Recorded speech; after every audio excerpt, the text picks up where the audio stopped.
예, 여러분 또다시 뵙습니다. 반갑습니다. 저는 내니스토리를 운영하는 이영건이라고 합니다. 오늘은 좀 특별한 주제를 말씀드리려고 하는데요. 리걸 마인드라는 그 법학 지식 내지는 법학적 해결 방법에 대해서 한번 말씀드려볼까 합니다. 도입 부분에서는 리걸 마인드가 뭔지 또 이런 거는 어디다 써먹는지 그런 얘기를 좀 할 거고요.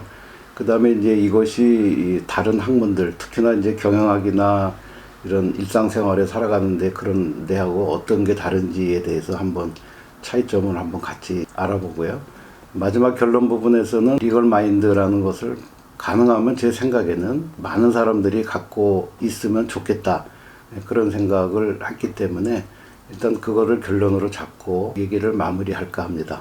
법을 이렇게 하시는 분들하고 이제 얘기하는데 보통 사람들은 그게 무슨 말 하는지 이 말이 러시아 말인지 유럽 말인지 분명히 한국말 쓰는 것 같은데 말들이 좀 서로 다르고 이해를 할 수 없고 이제 그런 지경에 많이 오지요. 그래서 이제 그런 것 때문에 매우 이제 곤란함을 겪기도 하는데 법학 지식을 갖고 있으면서도 또 리걸 마인드라는 것이 원래 그 인문학적 소양을 말하는 것이죠. 그래서 어떤 문제를 해결하는데 그런 지식을 동원해서 문제를 처리한다. 다만 어느 한 곳에 치우치지 않고 균형된 시각을 갖고 그 문제를 해결하는데 필요한 인문학적 소양을 이제 소위 이제 리걸 마인드다 이제 이렇게 얘기를 합니다. 제가 이제 한 가지 에피소드를 말씀드려 보겠습니다. 제가 이제 학부 시절에 저는 이제 경영학을 했는데요.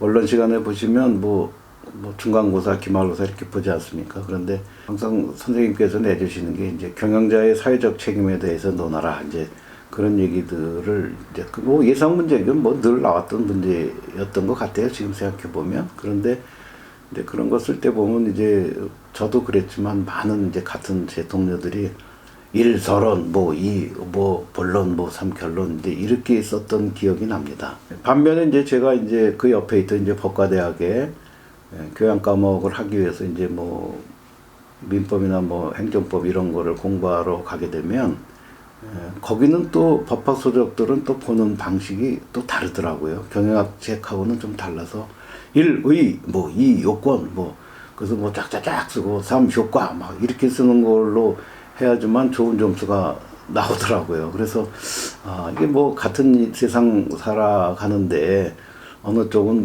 서론 본론 결론으로 가고 어느 쪽은 의 요건 효과로 가는 것이 그게 무슨 큰 차이가 있을까 이렇게 생각을 해봤어요. 근데 지금 생각해봐도 그게 뭐가 낫고 틀리고 그런 문제는 아닙니다. 제가 이제 이렇게 많은 지식은 없지만 제 생각을 이렇게 가만히 이렇게 해보면 법학이라는 것은 기본적으로 그 법률 규정이 있습니다.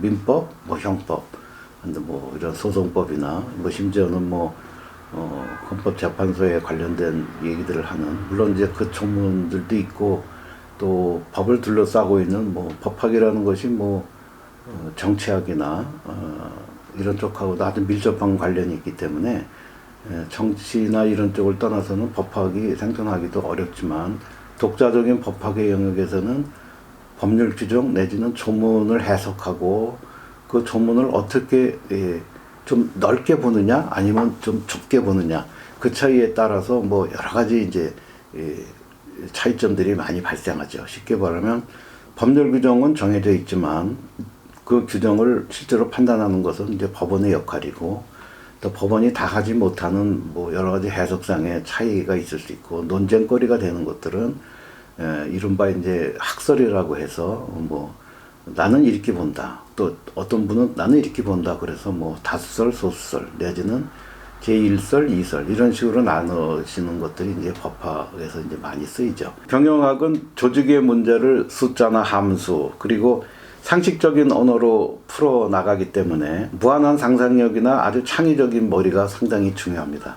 반면에 법학은요, 이 틀이 딱 짜여 있고 이래서 사실관계를 이렇게 잘 분석을 해가지고 이렇게 관계를 설정하고 이를 통해서 적용할 법조문들을 이렇게 적용하는 구조이기 때문에 법학이 필요한 부분은 일상생활보다는 한계 상황입니다. 그러니까 여기서부터 여기까지의 상황을 얘기를 할 때 가운데 서 있는 부분들은 굳이 법률의 힘을 빌지 않아도 개인 간에, 사인 간에 충분히 해결할 수 있는 부분들도 많이 있어요. 그런데 이제 소위 말하는 공권력이라고는 이제 힘이 있는 정부나 지방자치단체 아니면 공공단체들하고 일반 개인이 어떤 뭐 문제가 서로 이렇게 다툼이 있고 분쟁이 있을 때는 한계 상황에 부딪히죠. 그 한계 상황에서 그러면 이걸 어떻게 적용하고 어떻게 해결을 하냐를 따지는 것이 법학이기 때문에 문제가 있는 한계 상황을 이 상태에서 논리를 잘 구성하고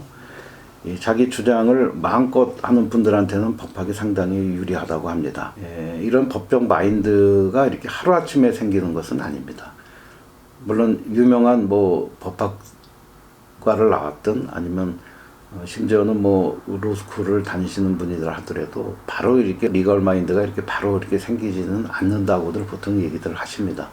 그런 부분들이 이제 처음에는 몰라도 이렇게 그렇게 생각하는 훈련을 계속 하다 보면 어느 순간에는 뭐 대부분의 문제를 다 그런 식으로 이렇게 법학적으로 생각하고 나누고 이렇게 분류하고 잘 되어 있는 규범에 이렇게 통합해서 적용하는 그런 훈련들이 잘 돼 있을 때 이른바 이제 저 사람은 리걸 마인드가 돼 있다, 뭐 풍부하게 돼 있다 이렇게 말씀을 드리는 건데 자연스럽게 이제 제가 이제 결론 부분에서 이렇게 말씀드리고 싶은 것은 이런 리걸 마인드나 이런 것들이 뭐 소수가 갖고 있는 전유물이라고 생각은 전혀 하지 않습니다. 저는 우리가 사회생활을 해 나가는데 작지만 요즘 젊은 사람들은 뭐 소확행 얘기하지 않습니까? 뭐 소소하지만 확실한 행복 그런 게 소확행 맞지 않나요? 뭐 그런 얘기들도 많이 하는데 그런데다가 이런 리걸 마인드의 일부라도 뭐 내가 법학을 전공하지 않는 사람이라 하더라도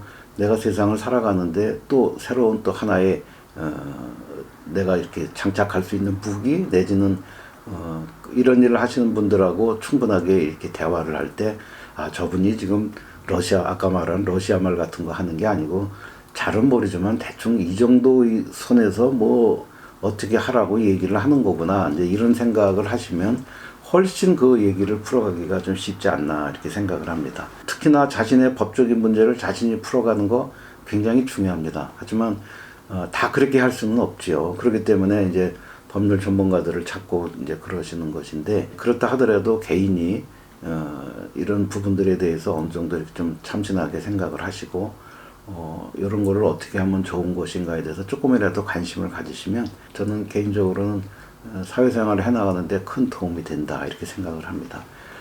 제가 이렇게 영상에서 못하는 부분들에 대해서는 제가 가지고 있는 블로그에 요 밑에 있는 블로그에 제 블로그 주소를 이렇게 적어놨으니까 더 필요하신 분은 그렇게 찾아보시면 되고요. 자신의 법적 문제를 해결하는데 그래도 어느 정도 기본적인 소양이나 좀 균형 잡힌 감각을 가지고 그 문제를 바라보면 좋겠고 또 본인이 다 하지 못할 경우에는 전문가의 도움을 받더라도 그 전문가랑 이런저런 얘기를 하다 보면 현재의 내 상황에서 문제가 뭔지 그리고 이 문제를 푸는데 어떤 방법이 가장 좋은 것이며 그거를 하기 위해서 내가 가지고 있는 것은 어떤 역량으로 어떻게 내가 가지고 있는 자원이나 시간이나 이런 걸 어떻게 투입하는 것이 가장 합리적인 것인지 그런 거를 따져보는 것이 참 좋겠습니다. 특히 이제 법학적인 문제 같은 경우에는 오늘 제가 말씀드리는 리걸 마인드 이런 쪽에 좀 포커스를 맞추고